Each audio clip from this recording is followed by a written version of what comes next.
Hello friends, स्वागत है आपका केदार ज्यूडिशरी क्लासेस में। अब हम आज जो है भारतीय दंड संहिता शुरू करने जा रहे हैं। ठीक है, तो भारतीय दंड संहिता 1860 ये कैसी विधि है? भारतीय दंड संहिता हमारी मौलिक विधि दो प्रकार की होती है, एक मौलिक एक प्रक्रियात्मक। तो भारतीय दंड संहिता कैसी विधि है? मौलिक विधि। जो मौलिक विधि होती है वो प्रक्रियात्मक विधि की पूर्ति के लिए की जाती है। जैसे कि आईपीसी एक मौलिक विधि है, इसमें जो है अपराधों के बारे में दंड दे रखा है और अपराधों को परिभाषित कर रखा है। अब जो दंड और परिभाषाएं दे रखी हैं, दंड दे रखा है, इसे किस प्रकार से इसे क्रियान्वित किया जाएगा, कौन सा मजिस्ट्रेट दंड देगा, कौन सा पुलिस अधिकारी गिरफ्तार करेगा, FIR कैसे होगी, ये इसकी सबकी प्रक्रिया इसमें दे रखी है CRPC में। तो आईपीसी की जो पूर्ण विधि है, प्रक्रियात्मक विधि कौन सी है?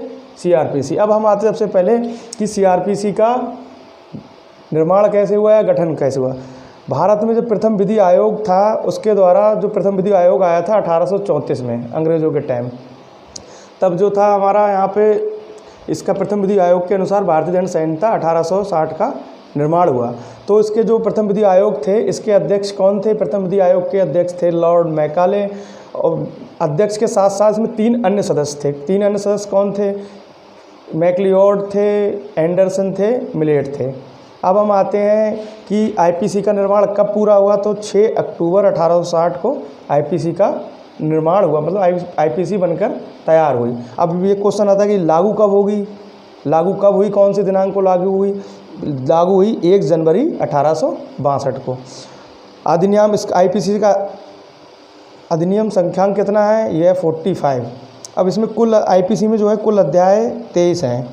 कितने अध्याय हैं? 23 अध्याय। सबसे बड़ा अध्याय कौन सा है? अध्याय 17 है। इसमें संपत्ति के विरुद्ध अपराधों के बारे में प्रावधान दे रखा है, जो धारा 378 से 462 तक दिए हुए हैं। सबसे छोटा अध्याय है अध्याय 23, धारा 510, मत व्यक्ति द्वारा जो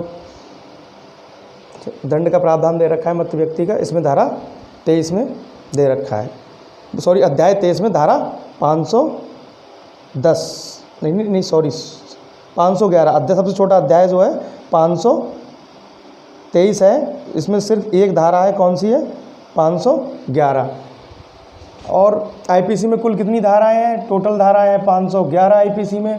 आईपीसी में क्वेश्चन पूछ लेते हैं साधारण अपवाद के बारे में कहाँ प्रावधान दे रखा है? अध्याय 4 में, धारा 76 से 106 तक, 76 से 106 तक। अब फिर एक सबसे पहले हम आते हैं कि अपराध आखिर होता क्या है, अपराध किसे कहते हैं? तो जो विधि द्वारा निषिद्ध और दंडनीय कार्य क्या होता है? अपराध होता है। जैसे किसी विधि द्वारा निषिद्ध किया गया हो और उसके लिए किसी विधि ने अधिनियम में दंड की व्यवस्था की गई हो, तो किसकी श्रेणी में आएगा? अपराध। अब फिर अपराध को है आईपीसी की धारा 40 में परिभाषित किया गया है और CRPC की धारा 2N में परिभाषित किया गया है। अब आते हैं अपराध होता है। अपराध के बाद अपराध के तत्व क्या क्या होते हैं? अपराध के तत्व निम्नलिखित 4 तत्व होते हैं। कौन कौन से? मानव, फिर दूसरा तत्व है दुराशय, फिर तीसरा है कार्यालोप, चौथा है क्षति। जो पहला तत्व है मानव, क्योंकि अन्य जीव जो है अपराध नहीं कर सकता, अन्य अपराध करने के लिए आवश्यक मानसिक दशा का गठन केवल मानव कर सकता है, तो इसका सबसे प्रथम तत्व आवश्यक है मानव। अब फिर आते हैं दुराशय। मान लो दुराशय वह दोषपूर्ण स्थिति है, मस्तिष्क की दोषपूर्ण स्थिति। जब तक इसे कोई मानव जो है अपने मन में विचार नहीं करेगा, तब तक कोई अपराध घटित होने की संभावना नहीं है। अब तीसरा आता है कार्यालोप। मानव दुराशय के साथ साथ कोई अपराध करने के लिए कार्यालोप का होना भी बहुत ज़रूरी है। अब फिर आते हैं हम चौथा क्षति। केवल वही कार्यालोप जो है अपराध की श्रेणी में आते हैं जिससे किसी व्यक्ति को क्षति हो। सबसे पहले है इसमें मानव के मन में दुराशा आएगा तो कार्यालोप करेगा, उस कार्यालोप से किसी को क्षति होती है, तभी वो अपराध की श्रेणी में आएगा। अब हम आते हैं दुराशय के बारे में कि दुराशय क्या है। दुराशय की उत्पत्ति जो है इंग्लैंड, दुराशय के सिद्धांत जो है इसकी उत्पत्ति इंग्लैंड के कॉमन लॉ से हुई। कहाँ से हुई? इंग्लैंड के कॉमन लॉ से। दुराशय होता क्या है आखिर? दुराशय जो है मस्तिष्क की दोषपूर्ण स्थिति है। क्या है? मस्तिष्क की दोषपूर्ण स्थिति, जिसमें किसी कार्य का ज्ञान तथा परिणाम की जानकारी रहती है। मतलब कोई व्यक्ति कोई कार्य कर रहा है, विधि विरुद्ध है, वह विधि के अधीन है, कैसा है उसका ज्ञान, उस कार्य का परिणाम क्या होगा, ज्ञान उस परिणाम की जानकारी के साथ करता है, तो क्या होगा? दुराशय। इसे एक उक्ति है, सूक्ति। एक्टस नॉन फैसिट रियूम निसी मेंस सिट्रिया, मतलब मात्र कृत किसी को दोषी नहीं बनाता जब तक कि उसका मस्तिष्क भी दोषी ना हो। अब हम आते हैं अपराध के चरण कि अपराध, कोई भी अपराध होता है किन चरणों से होकर गुजरता है। अपराध के चरण कितने हैं? 4। आशय, ये अपराध का कौन सा चरण है? प्रथम चरण है। आशय क्या है? अपराध का प्रथम चरण। आशय से अभिप्राय अपराधी द्वारा ये योजना बनाया जाना कि उसे कौन सा अपराध किसके विरुद्ध करना है। आशय से क्या है कि अपराधी द्वारा ये योजना बनाया जाना कि उसे कौन सा अपराध किसके विरुद्ध करना है। आशय जो होती है मन की वह दशा होती है, जब तक अपराधी इस दशा को धारण नहीं करता तब तक किसी अपराध के होने की संभावना नहीं होती है। अपराध क्या है? आशय क्या है? अपराध का प्रथम चरण है और ये जो है अपराध का वैसे सामान्यतः दंडनीय नहीं बनाया है क्योंकि हम इसे आसानी से नहीं जान सकते। अब आते हैं हम दूसरे चरण पे। पहला चरण हो गया आशय। आशय के बाद क्या होती है? तैयारी। आशय के बाद है तैयारी। तैयारी क्या होती है? तैयारी, दूसरा चरण है तैयारी। तैयारी ऐसे वांछित, तैयारी क्या है? ऐसे वांछित संसाधनों को जुटाना जो अपराध करने के लिए आवश्यक हों। ऐसे वांछित संसाधनों को जुटाना जो अपराध करने के लिए आवश्यक हो। इसमें जब आशय, पहला चरण है जब आशय आएगा मन में किसी के कि किसी अपराध को करना है, तो उसके बाद व्यक्ति क्या करेगा? तैयारी करेगा।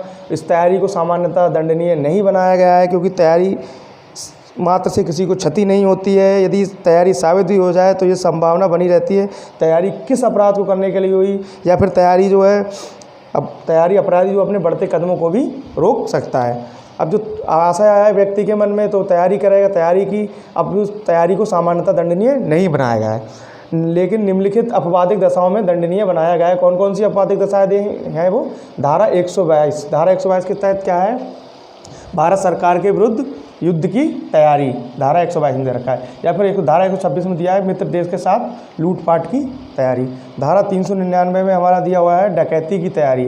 धारा 235 में दे रखा है सिक्के की कूटकरण की तैयारी। धारा 256 में क्या दे रखा है? स्टाम्प के कूटकरण की तैयारी। तो तैयारी, आशय को तो दंडनीय नहीं बनाया, तैयारी को भी सामान्यतः दंडनीय नहीं बनाया गया है, लेकिन निम्नलिखित अपवादिक दशाओं में जैसे धारा 122 है, 126 है, 399, 235 है, 256 है, इसके तहत अगर अपराध किया जाता है तैयारी को दंडनीय बनाया गया है। फिर तैयारी के बाद आता है प्रयास या प्रयत्न।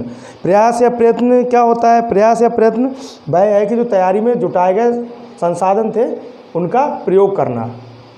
तैयारी में संसाधन जुटाए किसी व्यक्ति ने, अब क्या करेगा? सबसे पहले उसके मन में आशय आया अपराध करने का, फिर उसने उसको अपराध करने के लिए तैयारियां की, वांछित संसाधन जुटाए, फिर उन वांछित संसाधनों को क्या किया? प्रयास में जाके प्रयोग करेगा। अब प्रयास जो है सदैव दंडनीय होता है, चाहे वह सफल हो या असफल हो। जैसे कि चोरी का प्रयास, हत्या का प्रयास आदि। अब फिर ये सदैव दंडनीय होता है। फिर आते पूर्णता या निष्पादन। पूर्णता या निष्पादन मतलब अपराधी जो है इसमें जो है पूर्णता या निष्पादन में अपराधी जो किए गए कार्य में अगर सफल हो जाएगा, मतलब किसी की हत्या करनी थी, हत्या कर दी, या किसी के यहाँ चोरी करना थी, चोरी कर ली, तो वो अपराध क्या हो गया? पूर्ण हो गया। अगर हत्या नहीं कर पाता, कोशिश करता हत्या की, तब क्या रहता? प्रयास रहता। पूर्णता या निष्पादन ये भी सदैव दंडनीय होता है। अब इसमें एक अपवाद है, इसका अपवाद दे रखा धारा 309 में क्या दे रखा है? आत्महत्या का प्रयास। इसमें सफल हो जाने पर, अगर आत्महत्या का प्रयास अगर इसमें कोई व्यक्ति सफल हो जाता है तो उसे दंड नहीं दिया जा सकता। अब आते हैं, हम शुरू करते हैं अध्याय फर्स्ट। अध्याय फर्स्ट में धारा 1 से 5 तक दे रखा है। धारा 1 हमारी कहती है संहिता का नाम एवं उसका विस्तार। संहिता का नाम क्या होगा? भारतीय दंड संहिता 1860। इसका विस्तार क्या होगा? संपूर्ण भारत पर होगा। अब फिर आते हैं हम धारा 2 पे। धारा 2 कहती है भारत के भीतर किए गए अपराधों का दंड। मतलब कोई व्यक्ति है, कोई भी व्यक्ति, चाहे वो भारत का नागरिक हो या विदेशी हो, अगर भारत के अंदर कोई भी अपराध करता है तो भारतीय दंड संहिता के तहत दंडनीय होगा। भारत के भीतर किए गए अपराधों का दंड धारा 2 में। अब आते हैं धारा 3, भारत से परे किए गए अपराधों का दंड। मतलब भारत से परे कोई अपराध किसी भारतीय के विरुद्ध किया जाता है। भारत से परे कोई अपराध किसके विरुद्ध होता है? भारतीय के विरुद्ध। कौन करता है? कोई बाहर का करता है या भारत का ही करता है, भारतीय के विरुद्ध। तो कौन सी धारा के तहत दंडनीय होगा? धारा 3 के तहत, धारा 3 के तहत भारत से परे किसी भारतीय के विरुद्ध कोई दंड किया जाएगा, तब भी भारतीय दंड संहिता 1860 उस पर लागू होगी।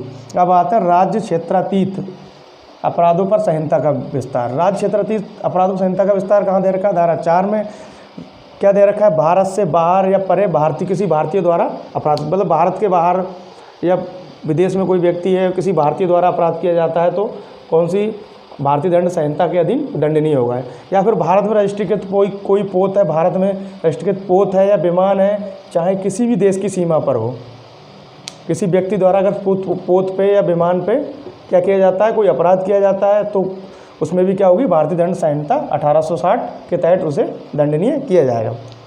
अब आते हैं भारत में स्थित कंप्यूटर साधन, जैसे भारत में कोई स्थित कंप्यूटर साधन है, उस पर कोई निशाना लगाकर भारत की सीमा के बाहर से कोई अपराध करता है तो भी क्या होगा?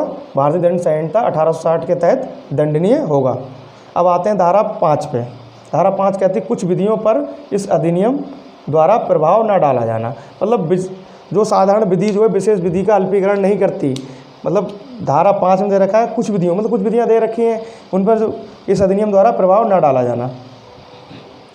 ठीक है दोस्तों, यह हमारा अध्याय समाप्त होता है। धन्यवाद।